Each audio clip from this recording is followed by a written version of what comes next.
You ask Tiger to solve. This deals with linear equations with one unknown. The final result is z equals 1 over 2. Let's solve it step by step. Group all z terms on the left side of the equation. Add 7z to both sides. Group like terms. Simplify the arithmetic. Group like terms. Simplify the arithmetic. Group all constants on the right side of the equation. Add 1 to both sides. Simplify the arithmetic.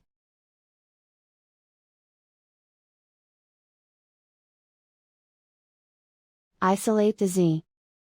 Divide both sides by 4. Simplify the fraction. Find the greatest common factor of the numerator and denominator. Factor out and cancel the greatest common factor. And so the final result is z equals 1 over 2.